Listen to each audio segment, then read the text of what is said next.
안녕하세요. 미래를 설계하라 경제 잡학사전 진행을 맡은 김혜주입니다. 오늘은 김현진, 김성현 두 분의 아나운서와 함께 경제 이야기 나눠보도록 하겠습니다. 안녕하세요. 네, 간밤의 미증시 상황 간략하게 짚어보도록 하겠습니다. 도널드 트럼프 미국 대통령이 브라질의 고율의 관세 폭탄을 투하한다는 소식에도 투자자들이 낙관적 태도를 유지하면서 S&P 500과 나스닥 지수는 사상 최고치를 또 한 번 경신했습니다. 트럼프 행정부의 관세 정책에 대한 시장의 민감도가 갈수록 낮아지는 모습이었는데요. 트럼프 대통령이 전날 공개한 서한에서 내달 1일부터 브라질산 수입품 관세율을 50%로 인상하겠다고 위협하고, 이에 브라질도 50% 맞불 관세 부과 방침을 내세웠지만 투자 심리에는 별다른 영향을 미치지 않았습니다. 트럼프 대통령이 치밀하게 경제적 득실을 따지기보다 정치적 수사에 가깝다고 시장이 판단한 것으로 풀이됩니다. 업종별로는 기술과 통신 서비스를 제외한 모든 업종이 상승불 켜줬는데요. 이미 소비재는 1% 뛰었습니다. 빅테크주들은 대부분 보합권에서 오르내렸고요. 우량주가 시장을 주도하는 움직임이 나타났고요. 인공지능 칩 대장주 엔비디아는 사상 처음으로 시가총액 4조 달러를 돌파하면서 장을 마쳤습니다. 한편 어제 반등에 성공했던 테슬라는 로보택시에 AI 챗봇 그록을 장착해준다는 소식이 나타나면서 급등하는 흐름 보여줬습니다. 네, 이렇게 간략하게 미증시 상황 짚어봤고요. 저희는 조금 더 자세한 미증시 마감 상황 살펴보도록 하겠습니다. 현진 아나운서 전해주시죠. 네, 자세한 미증시 상황 한번 살펴보겠습니다. 뉴욕 증시가 이틀 연속 동반 강세로 마감했는데요. 도널드 트럼프 미국 대통령이 브라질 고율에 관세 폭탄을 투하한다는 소식에도 투자자들이 낙관적 태도를 유지하면서 S&P 500과 나스닥 지수는 사상 최고치를 경신했습니다. 다우지수는 전장보다 0.43% 오른 44,650.64의 거래를 마쳤고요. S&P 500 지수는 0.27 상승한 6,280.46으로 기술 중심의 나스닥 지수는 0.09% 오른 2630.67장에 마감했습니다. 다음 뉴욕 증시 글로벌 이슈에서 더 자세한 내용 알아보겠습니다. 첫 번째 소식입니다. 세계 최대 반도체 위탁 생산 업체인 대만 TSMC가 올해 2분기 매출이 작년 동기보다 39% 급증하며 전망치를 웃돌았습니다. 10일 블룸버그 통신과 로이터 통신 보도에 따르면 TSMC가 올해 4월에서 6월 매출액이 약 43조 8천억 원이라고 발표했습니다. 이는 지난해 동기 대비 38.6%로 증가한 것으로 대만중앙통신은 TSMC의 2분기 매출액이 분기 기준으로 역대 최대라고 보도했습니다.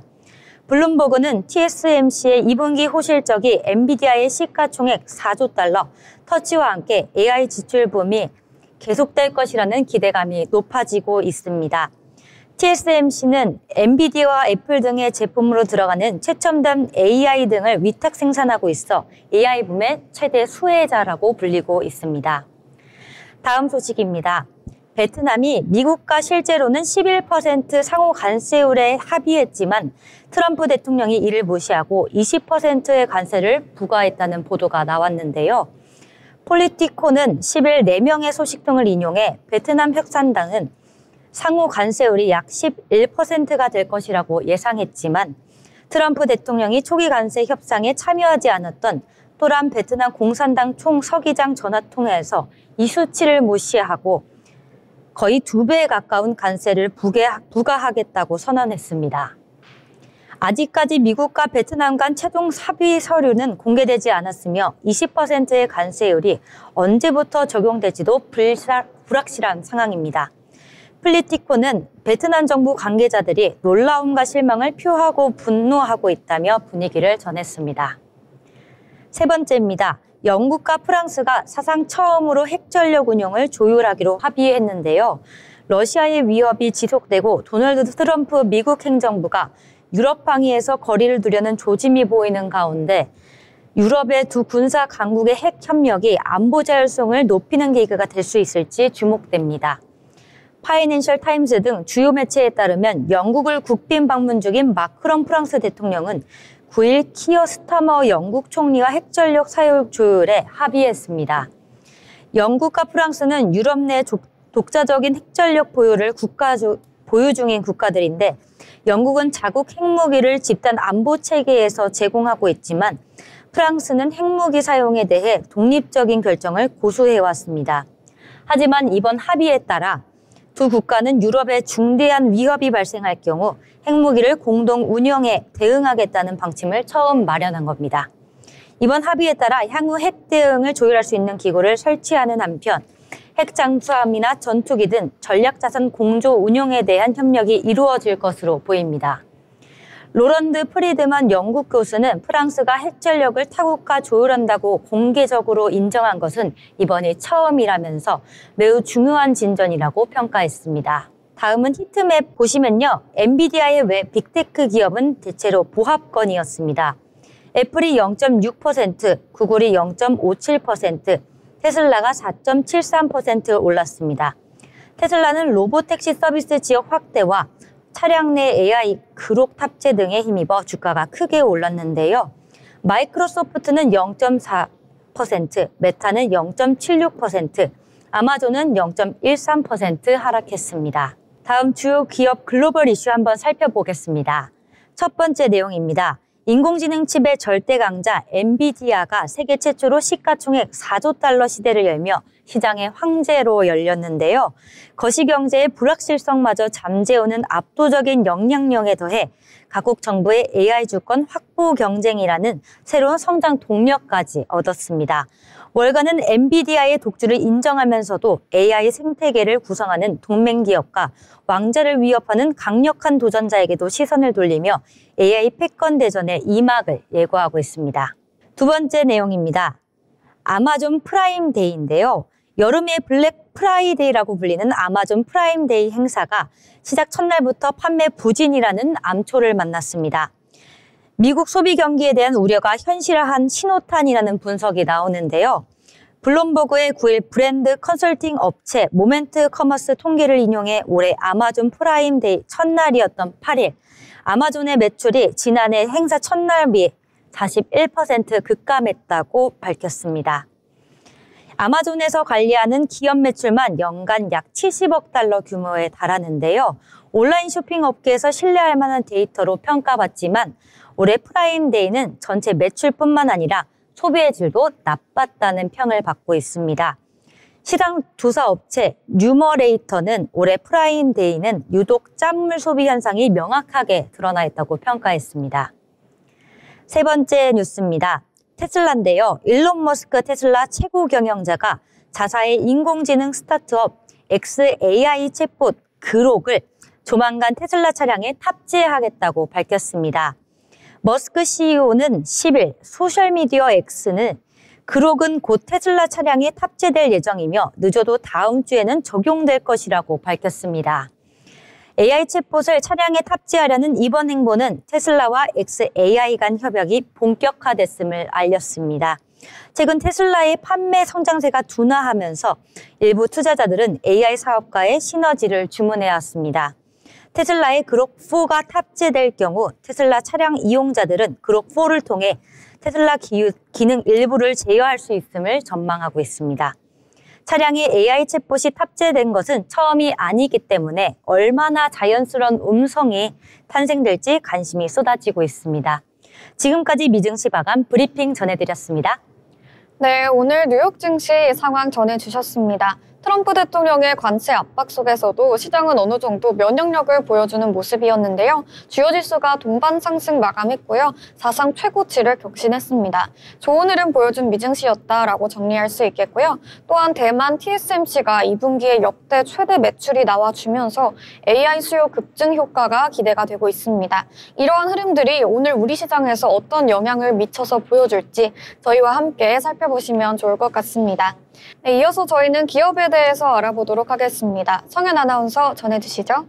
네, 전 세계에서 가장 많이 판매되고 소비되는 음료를 매일 200개 국가에서 초당 2만 잔을 넘게 판매하는 기업. 미국의 자본주의와 세계화를 상징하는 트레이드 마크 기업으로서 전 세계 식음료 산업의 트렌드를 선도하는 글로벌 기업. 오늘 소개해드릴 기업은 코카콜라입니다. 코카콜라 음료는 미국의 약사인 존 펜버턴에 의해 만들어진 것으로 원래는 포도주를 주 원료로 해 당대의 인기 음료였던 백마리아니를 따라한 제품이었습니다. 당시 이름은 펜버턴의 플렌치 와인 코카였고 백마리아니의 흔한 유사품 중 하나 정도의 위치에 있었습니다. 1886년 애틀란타 카운티에 금주법이 시행되자 포도주를 탄산수로 대체해서 새로운 음료를 만들었고 펜버턴의 격리 직원이었던 프랭크 메이슨 로빈슨이 코카콜라라는 이름을 붙였습니다. 당시에는 첨가물 없이 순수히 코카잎 추출 성분과 콜라나무 씨앗 추출물을 탄산수에 첨가시켜 만들었으나 이것만으로는 부족하다 생각하여 다른 첨가물들을 더 넣고 만든 것이 오늘날의 코카콜라 음료가 되었습니다. 처음에는 약국에서 판매되었으나 2년 후 존 펜버턴은 이 청량 음료에 대한 제조, 판매 등 모든 권리를 단돈 $2,000에 팔아버렸고 판매한 지 몇 달 되지 않아 별세하게 되었습니다. 코카콜라의 권리를 구매한 에이사 캔들러는 탁월한 능력을 발휘하여 판매량을 급증시켰으며 미국의 상징인 음료로 성장시켰습니다. 초기의 코카콜라는 코카인이 포함된 코카잎을 그대로 사용하였지만 지금은 DEA 감독하에 코카잎을 삶아서 의료용으로 추출한 후 남은 잎을 통해 음료를 만들고 있습니다.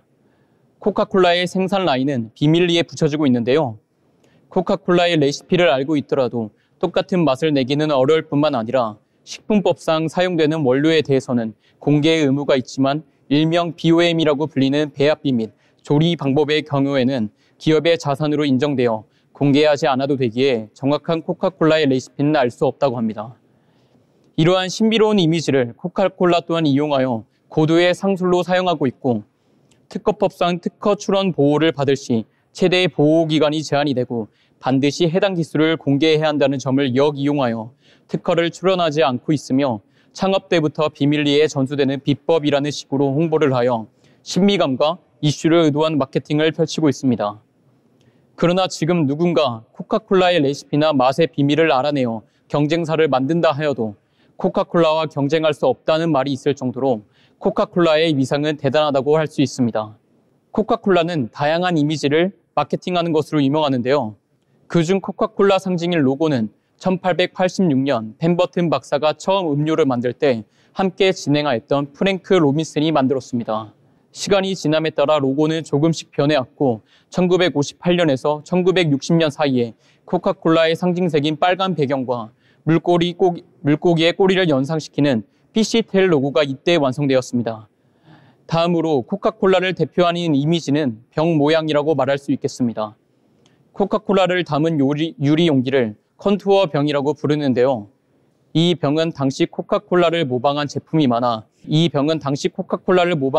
많이 나오면서 독특한 병이 가진 고유한 아이덴티티를 형성하고자 기획했던 것입니다. 코카콜라만의 독특한 모양의 병은 예술가들에게도 많은 영감을 제공하였고 초현실주의 화가 살바도르 달리와 팝 아티스트 앤디 워홀 등이 코카콜라 병과 관련된 작품을 선보인 바가 있습니다. 코카콜라의 로고와 병의 디자인은 회사의 기업 이미지를 제대로 마케팅해 줄 수 있는 가장 중요한 핵심 열쇠 역할이 되고 있다고 말할 수 있겠습니다.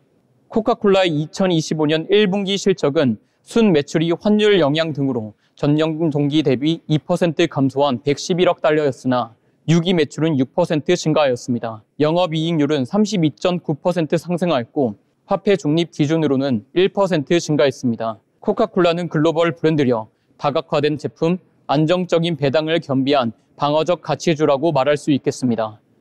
단기 환율과 원자재 비용 등 변수는 있으나 다수 애널리스트의 5에서 9% EPS 성장률 전망과 함께 10에서 15% 주가 상승 여력을 기대하고 있습니다.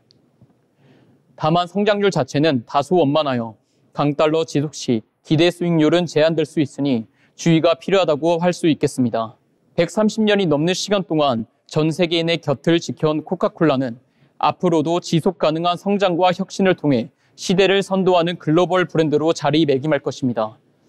변화를 두려워하지 않는 도전 정신과 고객 중심의 가치는 미래의 100년간도 코카콜라를 더욱 빛나게 할 원동력이 될 것입니다. 지금까지 알아두며 쓸데있는 기업사전 코카콜라였습니다. 네, 코카콜라 기업에 대해서 함께 알아봤습니다. 코카콜라 정말 없어서 안 되는 저의 최애 음료인데요. 코카콜라 주가는 0.42% 상승하면서 상승불 켜졌습니다. 네, 그럼 저희는 이어서 오늘 신문에 나온 이슈들도 짚어보려고 하는데요. 현진 아나운서 준비해주신 내용 전해주시죠. 신문에서 발췌한 기사를 전해드리는 시간입니다. 네, 바로 첫 번째 소식, 앞서 미증시에서 언급했던 엔비디아의 자세한 뉴스인데요. 미국의 인공지능 반도체 기업 엔비디아가 세계 최초로 장중 시가총액 4조 달러를 돌파하며 역사적 기록을 세웠습니다.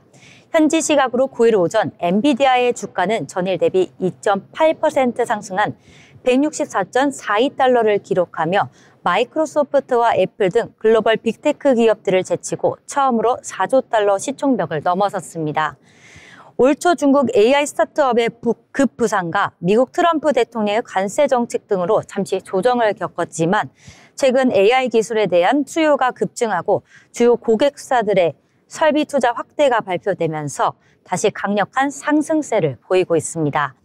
실제로 마이크로소프트, 메타, 아마존 등 엔비디아의 주요 고객사들은 내년에 올해보다 400억 달러 증가한 3,500달러 규모를 설비 투자를 계획하고 있는데요. AI 산업 성장의 핵심으로 엔비디아의 제품이 필수적인 만큼 이러한 투자 확대는 엔비디아의 지속적인 실적 개선으로 연결될 전망입니다. 전문가들 역시 여전히 엔비디아의 성장 가능성을 긍정적으로 생각하고 있고요. 현재의 주가 수준도 과거 10년보다 더 낮은 수준이라고 진단했습니다. 따라서 향후 추가 상승 가능성도 충분하다고 보고 있습니다. 두 번째 뉴스입니다. 국내 항공사들이 국제선 노선을 잇따라 확대하며 실적 개선을 위한 적극적인 움직임을 보이고 있습니다. 대한항공은 이달부터 중국 노선을 주 194회로 늘렸고 아시아나항공도 지난 5월부터 26회로 증편했습니다. 또한 제주항공은 인천에서 옌지, 부산에서 홍콩 노선 등을 증편 운항해왔고 티웨이항공은 LCC 최초로 캐나다 밴쿠버행 여객기 운항에 나서고 있습니다. 에어프레미아도 하와이 호놀룰루 노선을 신규 휴항할 예정입니다. 이러한 노선 확대 배경에는 국제 여행 수요가 큰데요. 올해 상반기 국내 공항 국제선 사용객은 4,582만 명을 넘어 코로나 팬데믹 이전인 2019년 기록을 뛰어넘었습니다. 특히 중국과 일본행 여객 수요가 크게 늘었는데 중국 노선은 무비자 입국 영향으로 지난해 대비 24% 이상 증가했습니다. 그러나 항공사들은 최근 실적이 다소 부진한 상황인데요. 제주항공과 티웨이항공은 2분기 영업 적자가 큰 폭으로 확대될 전망인데 이는 최근 미국의 관세 부과로 인한 항공 화물 물통량 감소가 영향이 미쳤다고 보입니다. 항공업계는 최근 환율과 유가가 안정세를 보이자 비용 부담이 다소 완화된 상황에서 수익성이 좋은 국제선 증편을 통해 하반기 실적 개선을 기대하고 있습니다. 하지만 경쟁이 치열해져 항공권 가격이 떨어지면 오히려 수익성 악화될 수 있으니 주의가 필요하다는 분석입니다. 다음입니다. 국내 이커머스 업계에서 발생한 팀F 사태가 1년이 지났지만 피해를 본 중소기업들이 정상금을 아직도 돌려받지 못하면서 논란이 이어지고 있는데요. 이에 금융당국과 정부는 전자지급 결제 대행 업자들이 정상금의 60%를 신탁이나 지급보증보험 등 외부기관을 통해 관리하도록 하는 행정지도를 내년 1월부터 시행하기로 했으며 국회에선 유통업과 전자금융거래법 개정안을 추진하고 있습니다. 특히 유통업법 개정안은 이커머스 플랫폼까지 법 적용 대상으로 확대하고 정상기일을 기존 40일에서 60일까지였던 것을 20에서 30일로 단축시키는 내용을 담고 있습니다. 또한 전자금융거래법 개정안은 정상금 전액을 외부기관에서 관리하도록 하는 골자를 담고 있지만 정치적 상황으로 인해 국회 심사가 지연되고 있는 실상입니다. 업계에서는 이번 규제 강화의 필요성에 공감하지만 피지사에 규제하는 방식으로는 문제 해결에 한계가 있다고 지적하며 플랫폼 업체들과의 보다 종합적인 대책 마련을 요구하고 있습니다. 마지막 뉴스입니다. 서울시가 올해 7월분 재산세로 지난해보다 약 9% 증가한 2조 3,624억 원을 확정했습니다. 이러한 증가는 공동주택과 개별주택의 공시가격이 각각 7.86%, 1.91% 상승하면서 고가주택 비중이 늘어난 것이 주 원인으로 분석하고 있습니다. 특히 공시가격 6억 원대를 초과하는 고가주택이 작년보다 12만 건이나 늘어 130만 건을 기록했습니다. 자치구별로 보면 강남구가 4,119억 원으로 재산세 부과의 1위를 차지했고요. 이어 서초구와 송파구 등 강남 상구가 서울시 전체 건축물 재산세의 38.3%를 차지했습니다. 외국인 납세자 중에서는 영어 사용자가 5,148명으로 가장 많았고 뒤를 이어서 중국어, 일본어, 독일어 사용자가 많았습니다.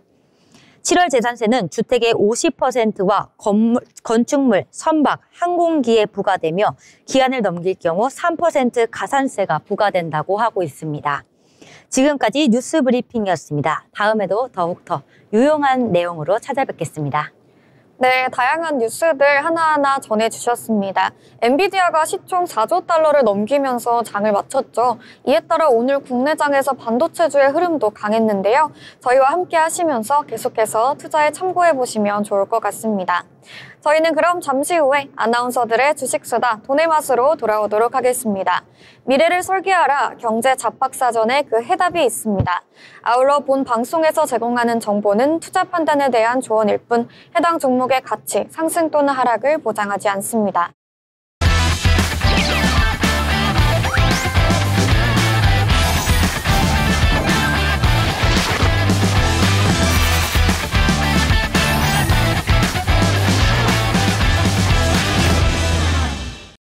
네, 이번 시간은 투자의 고수가 되고 싶은 아나운서들의 주식 이야기, 경제 이야기 나눠보는 시간입니다.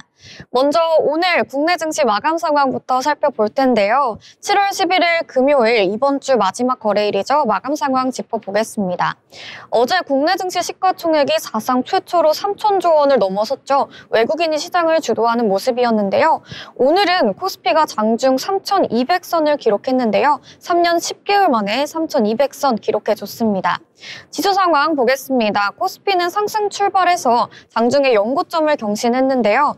다만 3,200선 돌파 이후에 부담이 조금 커지면서 상승폭이 제한되는 모습이었습니다. 하락 전환하는 모습이었고요. 0.23% 하락 마감했습니다. 수급 상황도 살펴보겠습니다.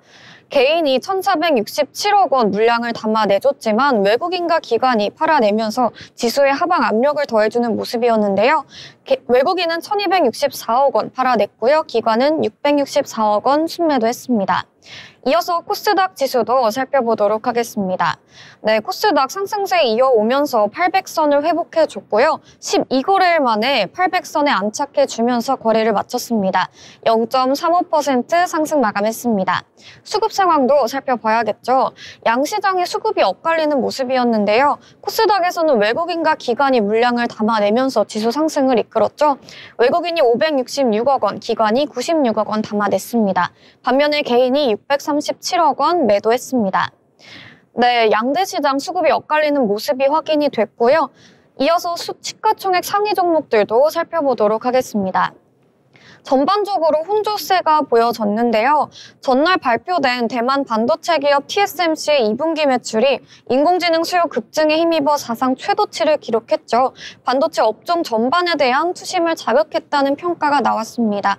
보시다시피 반도체주 중심으로 상승해주는 모습이었는데요. 최근 주춤했던 삼성전자도 어제에 이어서 2.62% 상승해줬습니다. 62,600원에 종가 형성했습니다. 반면에 SK하이닉스는 쉬어가는 모습인데요. 0.84% 소폭 하락하면서 장을 마쳤습니다. 이어서 코스닥도 살펴보도록 하겠습니다. 전반적으로 혼조세 나타났고요. 아무래도 TSMC의 2분기 매출이 좋게 나오면서 2차 전지주도 함께 오르는 모습인데요. 에코프로비엠도 3.65% 빨간불 켰고요. 에코프로도 4% 강한 흐름으로 상승불 켜줬습니다. 에코프로는 47,200원에 거래를 마쳤습니다. 반면에 미용기계도 전체적으로 쉬어가는 모습이고요. 어제 급등했었던 리가켄바이오는 오늘은 쉬어가는 모습이네요. 3.6% 하락 마감했습니다. 네, 이렇게 간략하게 마감 상황 짚어봤고요. 주요 지수들이 이번 주 내내 코스피가 올라주면서 다음 주에 이 피로도가 어떻게 나타날지 함께 지켜봐야겠습니다. 그럼 오늘 시장에서 이제 주목해볼 만한 특징적인 종목들 함께 알아보려고 하는데요. 첫 번째 특징주 현진 아나운서께서 준비해 주셨습니다. 현진 아나운서 전해주시죠. 네, 오늘 첫 번째 종목입니다. 바로 LNF인데요. LNF는 어제 SK온과 MOU를 체결했다는 호재를 보이면서 오늘 기분 좋은 상승 흐름 보이고 있습니다. LNF는 SK온과 리튬 인산철 양극재 공급을 위한 업무 체결을 했고요. 이번 계약은 지난 5월 국내 대형 배터리 제조업체와 업무 협약을 체결한 후 약 한 달 만에 체결된 신규 업무 체결입니다. LNF는 국내 소재 업체 중 가장 앞서서 LFP 양극재 사업을 준비 중인데요. 현재 파일럿 라인에서 제품을 출하해 고객사에 납품하고 있으며 최종 제품 테스트를 진행 중이라고 합니다. 본격적인 신규 LFP 양극재 사업을 위한 자회사 설립과 사업 승인을 위한 이사회도 앞두고 있는 상황입니다. 최근 전기차 시장의 수요 둔화, 미중 갈등 등 불안한 국제 정세 속에서도 이처럼 빠르게 LFP 양극재 사업을 추진할 수 있는 이유는 중저가 EV 및 에너지 지처 사용 LPP 양극재 수요가 급증하고 있기 때문이라고 볼 수 있겠습니다. 최근 배터리 업계에서는 한국산 LPP 양극재 같은 배터리 소재를 대한 러브콜이 급증하고 있다고 합니다. 중국의 보조금 문제로 세계 각국에서 산업 보호를 위한 관세를 부과하고 있으며 탈중국 원료에 대한 수요가 급증하고 있는 상황입니다. 특히 중국 의 배터리 공급망을 확보한 곳은 한국이 유일하기 때문에 중저가 전기차와 에너지처 저장장치 시장의 대응을 위한 LPP 양극재 공급 논의를 활발하게 진행 중이라고 할 수 있겠습니다. 네, 이런 호재 전환 가운데 오늘 LNF 차트 함께 보시면요. 10.69% 오른 58,000원에 장 마감했습니다. 네, 오늘 장에서 LNF가 강세를 보였죠. 윗꼬리 달면서 양봉 마감해줬습니다. 오늘 장에서 LNF가 SK온과 북미 합작 소식에 힘입어 상승세 계속해서 보여줬는데요. 양사가 미국에서 LFP 배터리 소재 합작사를 설립하기로 한 거죠. 최근 LFP 배터리에 대한 수요가 급증하면서 LNF가 삼원계뿐 아니라 LFP 소재까지 사업 영역을 확장한다는 점이 시장에 긍정적으로 작용했습니다. 특히 북미 지역에서는 IRA 이슈로 인해서 현지 생산과 공급망이 중요한데요. 이번 합작은 LNF가 북미 핵심 소재 공급사로 자리매김할 수도 있는 발판이라는 평가도 나오고 있습니다. 중장기적으로는 LFP NCM 투트랙 전략으로 성장폭을 넓힐 수도 있다라는 기대감도 커지고 있고요. 향후 구체적인 지분율, 생산 계획, 수주 계약 등이 공개되면서 주가에 다시 한번 반응이 나올 수 있겠다라는 기대감도 나오고 있습니다. 네, LNF 관련 특징주 소식 정리해드렸습니다. 이어서 다음 특징주로 넘어가 보려고 하는데요. 오늘 시장에서 테슬라 관련 이슈가 국내 증시에 영향을 미치는 모습이었습니다. 일론 머스크가 오는 8월 공개할 예정인 로보택시에 자사 AI 챗봇 그록을 탑재하겠다고 밝히면서 테슬라 주가가 하루 만에 4% 넘게 급등을 했는데요. 이에 따라 국내에서도 2차 전지, AI, 로보틱스 관련 테마주들이 동반 상승하는 모습이 있었습니다. 특히 자율주행과 인공지능을 동시에 탑재한 로보택시 모델이 공개가 되면 AI 기술력과 차량용 반도체, 센서 관련 기술을 가진 국내 기업들에도 수혜 기대감이 커지는 흐름인데요. 또 그룹과 같은 생성형 AI 탑재 차량이 새로운 트렌드로 자리 잡을 수 있다는 점에서 음성인식 기술 보유 기업들도 재조명이 되고 있습니다. 시장에서는 이번 로보택시 발표가 단순한 모델 공개를 넘어서서 미래형 모빌리티 시대의 시작을 알리는 이벤트가 될 수 있다라는 해석도 나오고 있고요. 국내 투자자들 사이에서는 머스크의 한마디가 다시금 테마를 흔드는 구간이 연출되는 모습입니다. 다만 테슬라 이슈는 기대감에 따라 급등량이 잦은 만큼 관련 국내 종목들 접근 시에는 수급과 모멘텀 흐름도 함께 체크해 보셔야겠습니다. 네, 이렇게 테슬라 관련 이슈, 관련주들 함께 정리해봤고요. 이어서 저희는 다음 특징주로 넘어가 보도록 하겠습니다. 현진 아나운서 전해주시죠. 네, 오늘 장에서 빼놓을 수 없는 특징주죠. 바로 SK하이닉스입니다. 오늘 SK하이닉스 주가가 장중 30만 원대를 돌파했지만 하락 마감했습니다. 오늘로써 SK하이닉스 주가는 지난 2012년 SK그룹 인수합병 이후 사상 최고가를 갱신했는데요. 역시나 미국의 엔비디아의 상승 흐름에 영향을 받았다고 볼 수 있겠습니다. 간밤 인공지능 글로벌 대장주인 엔비디아가 종가가 지금 시가총액 4조 달러, 하나로 5,490조 원을 돌파하자 엔비디아의 HBM을 공급하고 있는 SK하이닉스가 수의 기대감이 덩달아 커진 영향으로 풀이되는데요. 엔비디아는 전 세계 최초로 장중 시가총액 4조 달러를 넘어섰으며 전날 종가 기준으로도 4조 달러를 돌파한 것으로 알려져 있습니다. 이로써 엔비디아는 전 세계에서 가장 시가총액이 큰 기업이 되기도 했습니다. 이런 상황에서 SK하이닉스의 호실적을 기대해본다는 의견이 지배적이고요. 호실적 전망에 힘입어 증권사의 눈높이도 점점 높아지고 있습니다. 신한투자증권 SK하이닉스 목표 주가가 국내 증권사 가운데 가장 높은 38만 원을 제시했었고요. 압도적인 디램 수익성이 경쟁 우위에 재차 증명할 것이라는 분석을 바탕으로 38만 원까지 제시한 것으로 보이는데요. 최근 1개월간 대부분 증권사에서 제시한 목표 주가지 30만 원 중반 수준인 것으로 보입니다. 전체적으로 SK하이닉스에 대한 기대감이 크다고 볼 수 있겠습니다. 오늘 SK하이닉스 차트 함께 보시면요. 1.01% 하락한 29만 3,500원에 장 마감했습니다. 네, 오늘 장에서 SK하이닉스 주가가 30만 원을 넘기면서 사상 최고가를 새로 썼는데요. 하지만 후반부에는 하락하는 모습이 나타났습니다. 글로벌 AI 반도체 수요 확대 흐름 속에서 SK하이닉스가 HBM 시장을 선도하고 있다는 점이 다시 한번 강하게 부각이 됐습니다. 특히 엔비디아를 비롯한 여전히 AI 서버 수요가 여전히 견조하고요. 최근에는 외국인 수급도 꾸준히 들어오면서 상승 흐름에 힘을 실어주고 있습니다. 기술적으로도 중요한 고점을 돌파한 만큼 앞으로는 실적 발표 시즌을 앞두고 얼마나 기대치를 충족시켜줄 수 있을지가 관건이 될 것으로 보이는데요. 전문가들 사이에서는 이제는 반도체 사이클을 넘어서서 구조적인 성장세에 진입했다라는 평가도 나옵니다. 지금까지 SK하이닉스 특징주 살펴봤고요. 저희는 그럼 다음 특징주 살펴보도록 하겠습니다.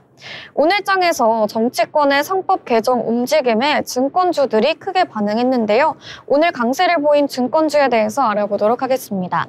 여당이 상장사 지배구조 개선과 주주환원 강화를 위한 상법 개정안을 추진하겠다고 밝혔죠. 대표적인 수혜 업종으로 꼽히는 증권주들이 강세를 보인 건데요. 상법 개정에는 자사주 의결권 제한, 집중투표제 도입, 감사위원 분리선임 등이 담길 예정이고요. 특히 자사주 소각 의무화까지 논의가 되면서 자사주를 많이 보유한 증권주나 고배당주 중심으로 투자자들이 반응한 모습입니다. 오늘 장에서는 미래에셋증권, 메리츠증권, 삼성증권 등이 상승세 보여줬고요. 증권사들은 전통적으로 자사주 보유량이 많고 배당 성향도 높은 업종이다 보니 이번 정책 방향이 중장기 주주가치 상승으로 이어질 수 있다는 기대감이 반영이 되고 있습니다. 여기에 정부가 코스피 5,000 시대를 목표로 자본시장 체질 개선을 서두르고 있다는 점도 투자 심리에 긍정적인 영향을 준 것으로 풀이됩니다. 다만 실제 법안 통과까지는 시간이 조금 필요하고 정치적인 논의 과정도 남아있기 때문에 관련 이슈는 일정 체크와 함께 대응 전략을 세우는 게 중요하겠습니다. 네, 이렇게 정치 이슈에 관련된 특징주도 함께 살펴봤고요. 이어서 저희는 다음 종목도 살펴보겠습니다. 현진 아나운서 전해주시죠. 네, 또 주목받는 기업이죠. 바로 CTK인데요. CTK가 K화장품 인기에 힘입어 북미 일반 의약품 시장 진출과 친환경 정책에 따른 중장기 성장이 기대된다는 증권가 전망이 나오자 매수세가 물리는 것으로 보입니다. 오늘 증권가에서는 CTK가 꾸준한 플랫폼 사업 부분의 성장과 더불어 북미 일본医薬품 시장 진출 및 생분해 플라스틱 원료를 통한 신규 사업 부분 성과가 주목된다는 이야기를 전하기도 했습니다. CTK는 화장품 플랫폼 기업으로 제품 디자인, 포뮬라, 마케팅, 생산에 이어 물류까지 모든 단계의 서비스를 제공하고 있는 회사입니다. CTK는 자체 공장 시설 대신 외부 제조 시설을 이용해 생산 효율성을 높이고 북미 지역을 중심으로 사업을 전개하고 있어서 국내 ODM 업체들을 차별화된 네트워크와 공급 체계를 강점으로 내세우고 있습니다. CTK의 올해 1분기 매출 기준 국가별 비중은 북미 76.5%, 국내 10.4%, 유럽 및 아시아가 13.1% 수준입니다. CTK는 지난 3월 자회사를 통해 미국 OCT 제조 공장을 인수했고 미국에서 수요가 늘고 있는 국내 업체들을 중심으로 OCT 솔루션을 제공하면서 경쟁 우위에 확보할 수 있도록 내다봤습니다. CTK는요, 2001년 설립 때 2017년 코스닥 시장에 상장했습니다. 최근 미국 캘리포니아주 OTC 제조 공장을 인수해 북미 일본医薬품 시장 진출을 위한 생산 거점을 확보하기도 했습니다. 뷰티 크리에이션 플랫폼 CTK 클립을 통해 글로벌 트렌드 리서치부터 제품 개발, 생산, 물류까지 종합 서비스를 제공하고 있습니다. 자체 공장 없이도 전 세계 브랜드의 맞춤형 턴키 솔루션을 제공하고 있어 안정성이 뛰어난 회사로 평가받고 있는데요. 또한 친환경 택배 포장재 도입, 친환경 화장품 용기 개발 및 생산 등 ESG 경영 실천에도 적극적으로 나서고 있습니다. 이런 이유들 다양하지만 투자자들이 또 오늘 CTK에 많은 관심을 보일 것으로 분석됩니다. 오늘 차트 보시면요. 9.95% 상승하다가 5,030원에 장 마치는 모습이었습니다. 네, 마지막으로 CTK 관련해서 특징주 살펴주셨습니다. 오늘 주가가 강세를 보였죠. CTK는 윗꼬리 달면서 양봉 마감하는 모습이 나타났습니다. 오늘 주가가 이렇게 강세를 보인 가운데 K뷰티 플랫폼의 북미 진출 소식과 동시에 추진 중인 친환경 전략이 함께 주목받고 있는 상황인데요. CTK는 단순 OEM, ODM을 넘어서서 자체 브랜드와 유통 플랫폼 중심의 사업 전환에 속도를 내고 있고요. 이번 북미 진출은 글로벌 소비시장 직접 공략에 나선다는 점에서 의미가 큽니다. 여기에 지속가능 포장재 개발, 탄소 감축 프로젝트 등 친환경 분야 투자도 이어가면서 시장에서는 두 가지 성장축이 균형을 맞추는 그림이다라는 분석도 나오고 있습니다. 최근 외국계 기관의 지분 확대도 눈에 띄는 부분이 있었고요. 중소형 K뷰티 기업 가운데서 성장성과 ESG 요소를 함께 갖춘 종목으로 풀이됩니다. 앞으로 꾸준한 관심을 받을 가능성이 높아 보이는 종목이다라고 정리할 수 있겠습니다. 네, 지금까지 CTK 관련 특징주 소식 전해드렸습니다. 네, 저희 이렇게 5가지 특징주 함께 알아봤는데요. 투자에 참고해보시면 좋을 것 같습니다. 이어서 저희는 인물에 대해서 함께 알아보려고 합니다. 성현 아나운서, 인물에 대해서 전해주시죠. 오늘 소개해드릴 인물은 대한민국 3대 대기업 중 하나인 SK그룹의 회장으로 국내는 물론 글로벌 무대에서도 주목을 받고 있는 인물이죠. 한국 최대 통신사를 운영하고 있는 SK그룹 회장 최태원입니다.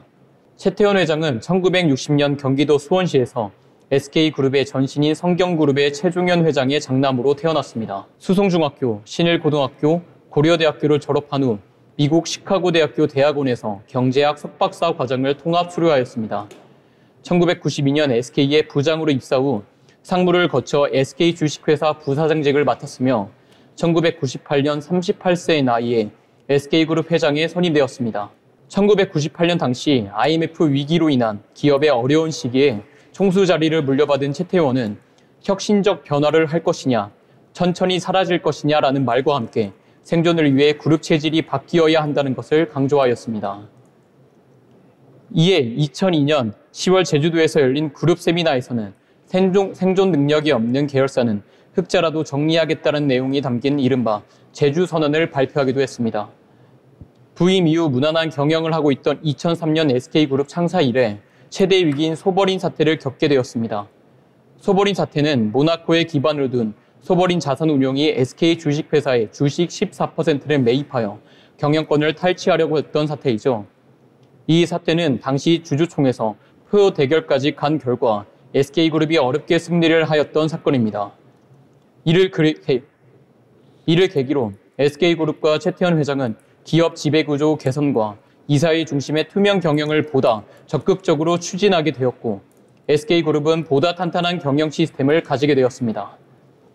SK 회장 취임 후 25년간 SK그룹 자산 총액은 10배, 매출은 6배, 영업이익은 9배 성장했다고 합니다. 특히 수출액은 83조 4천억 원으로 약 10배 성장했는데요. 이는 산업통상자원부가 발표한 2022년 대한민국 전체 수출액 887조 원 중 거의 10%를 SK그룹이 차지하고 있는 셈입니다. 최태원 회장이 SK를 이끄는 동안 가장 놀라운 사건은 단연 2012년에 있었던 하이닉스 인수라고 말할 수 있겠죠. 최태원 회장은 2010년 스위스 다보스에서 개최된 세계경제포럼에서 반도체 사업의 전망이 밝다는 얘기를 듣게 됩니다.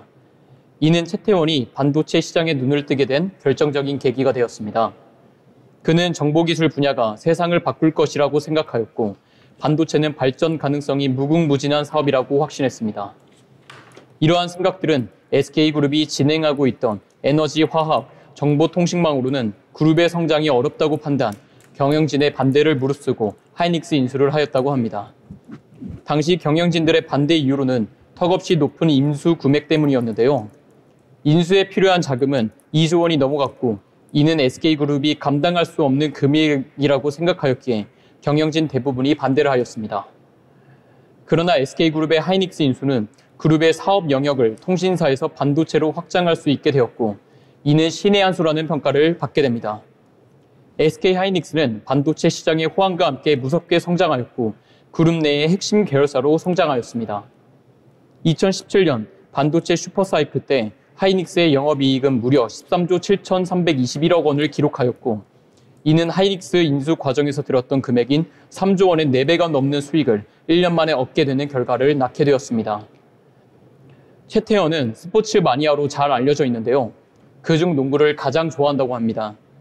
매 시즌마다 SK의 프로농구단인 서울 SK나이츠의 홈경기를 수시로 관람하는가 하면 훈련시설 및 경기장 환경 개선도 직접 챙기는 등 평소 관심과 지원을 아끼지 않는다고 합니다. 스포츠에 대한 최태원의 높은 관심은 아마추어 스포츠에 대한 적극적인 후원으로까지 이어졌습니다. SK는 후원사가 없었던 역도, 높이뛰기, 리듬체조 등 총 9개의 종목의 협회와 선수들을 후원했고 그 결과 2022년 항저우 아시안게임에서 한국이 190개의 메달을 획득한 가운데 한국의 획득한 메달 중 11개의 금메달을 포함하여 총 25개의 메달이 SK그룹이 후원해주던 종목에서 나왔다고 합니다. 최태원 회장은 변화와 혁신을 두려워하지 않는 리더십으로 SK그룹을 이끌어왔으며 사회적 가치라는 새로운 경영 패러다임을 통해 기업의 미래 방향성을 제시하고 있습니다. 앞으로도 그의 행보는 대한민국 산업계뿐만 아니라 전 세계 비즈니스 리더들에게도 많은 영감을 줄 것입니다. 지금까지 인물로그 SK그룹 회장 최태원이었습니다. 네, SK하이닉스가 오늘장에서 강세도 보였었는데요. SK그룹의 회장인 최태원 회장에 대해서 함께 알아봤습니다. 앞으로 SK그룹이 어떤 변화와 혁신을 이끌어갈지 주목이 되겠습니다. 이어서 저희는 투자에 도움이 될 만한 리포트 함께 살펴보려고 하는데요. 현진 아나운서 전해주신 내용 전해주시죠. 네, 증권차 리포터를 알아보는 시간입니다. 최근 금융업종, 특히 은행주의 주가가 눈에 띄는 상승세를 보이고 있습니다. 이는 주로 정책적인 변화와 배당소득 분리과세에 대한 시장에 대한 기대감으로 볼 수 있겠는데요. 오늘은 은행업종 2025년 2분기 실적 전망과 주주 환원 정책, 그리고 향후 투자 전략까지 면밀히 보겠습니다. 먼저 최근 은행업계 실적 현황부터 살펴보겠습니다. 2025년 2분기 은행업계는 전반적으로 안정적인 실적을 나타냈습니다. 주요 9개 은행 지주의 합산 지배 순이익은 전년 동기 대비 약 1% 증가한 6조 4천억 원을 기록했습니다. 특히 우리금융지주와 BNK 금융지주가 각각 43.9%, 51.7%로 두드러진 순이익을 증가 보인 반면 기업은행과 카카오뱅크는 상대적으로 큰 폭의 순이익 감소를 보였습니다. 특이사항으로는 대부분의 은행들이 안정적인 이자 이익을 유지했고 환차익으로 인해 일부 은행들은 예상보다 양호한 실적을 가졌습니다. 다음으로 최근 은행주의 주가 상승 배경에 대해서 살펴보겠습니다. 최근 은행주의 주가 상승은 실적보다는 시장 기대감에 따른 것으로 분석됩니다. 특히 배당소득 분리과세에 대한 기대가 가장 큰 요인이라고 보는데요. 시장에서는 이 정책이 도입될 경우 은행주에 대한 투자자 풀이 넓어지고 이에 따라 주가가 지지될 것으로 기대하고 있습니다. 또한 은행들이 자사주 소각을 확대하고 배당 성향을 늘릴 수 있다는 시장의 기대가 강하게 적용하고 있습니다. 실제로 주요 은행들은 이미 총주주 환연을 35% 이상을 유지하고 있어 배당소득 분리과세 요건을 충족시키는 데 문제가 없어 보입니다. 그렇다면 구체적인 투자 전략은 어떻게 할지 살펴보겠습니다. 은행 업종 투자를 고려할 때 두 가지 명확한 기준이 필요합니다. 첫 번째, 실질적인 주주 환원 정책과 배당 수익률이고 두 번째, 현재의 밸류에이션 수준인데요. 현재 은행 업종은 전반적으로 높은 배당 수익률을 제공하고 있고 특히 기업은행은 배당 성향 35%에 근접해 투자 매력이 큽니다. 종합적으로 은행 업종 내에서는 기업은행과 KB금융, 신한지주가 배당 수익률 및 안정성 측면에서 우수한 선택지로 평가되고 있습니다. 다만 최근 주가 상승으로 인해 상승 여력은 제한적일 수 있다는 점은 고려하셔야겠습니다. 이제는 구체적으로 은행별 투자 포인트를 추가로 살펴보겠습니다. KB금융은 높은 자사주 매입과 배당 정책을 유지하면서 안정적인 흐름 보이고 있습니다. 반면 기업은행은 높은 배당 성향과 꾸준한 실적 개선이 기대되며 카카오뱅크는 성장성에 대한 프리미엄이 여전히 존재합니다. BNK금융지주와 JB금융지주는 지방은행으로서 실적 안정성이 우수하고 최근 꾸준히 증가하는 이익으로 인해 투자자들의 주목을 받고 있습니다. 마지막으로 전략적인 투자 전략과 결론을 제시하겠습니다. 은행 업종은 여전히 매력적인 투자이긴 합니다. 최근의 주가 상승을 인해 신중한 접근이 필요할 것 같은데요. 분리과세와 자사주 소각 기대를 현실적인 시나리오로 접근하되 지나친 낙관론보다는 보수적인 전략이 필요할 것 같습니다. 주요 은행 중 KB금융, 기업은행, 신한지주를 중심으로 포트폴리오를 구성하며 지속적인 시장 상황 변화에 따른 대응 전략을 세워야 할 것 같습니다. 지금까지 은행 업계의 최근 현황과 투자 전략에 대해서 짚어드렸는데요. 변화하는 시장 속에서 현명한 투자 결정에 도움이 되셨길 바라겠습니다. 감사합니다. 네, 투자 리포트 함께 살펴봤습니다. 은행 업종에 대해서 알아봤는데요. 투자에 참고해보시면 좋을 것 같습니다. 네, 오늘 우리 시장 정리해보도록 하겠습니다. 관세 압박에서도 시장은 개의치 않는 모습, 반도체주의 강세가 돋보였다라고 정리할 수 있겠고요. 코스피가 장중 3,200선을 넘기기도 했죠. 다음 주에도 저희와 함께 하시면서 지수의 상승 탄력이 이어질지 함께 지켜보시면 좋을 것 같습니다. 아울러 본 방송에서 제공하는 정보는 투자 판단에 대한 조언일 뿐 해당 종목의 가치, 상승 또는 하락을 보장하지 않습니다.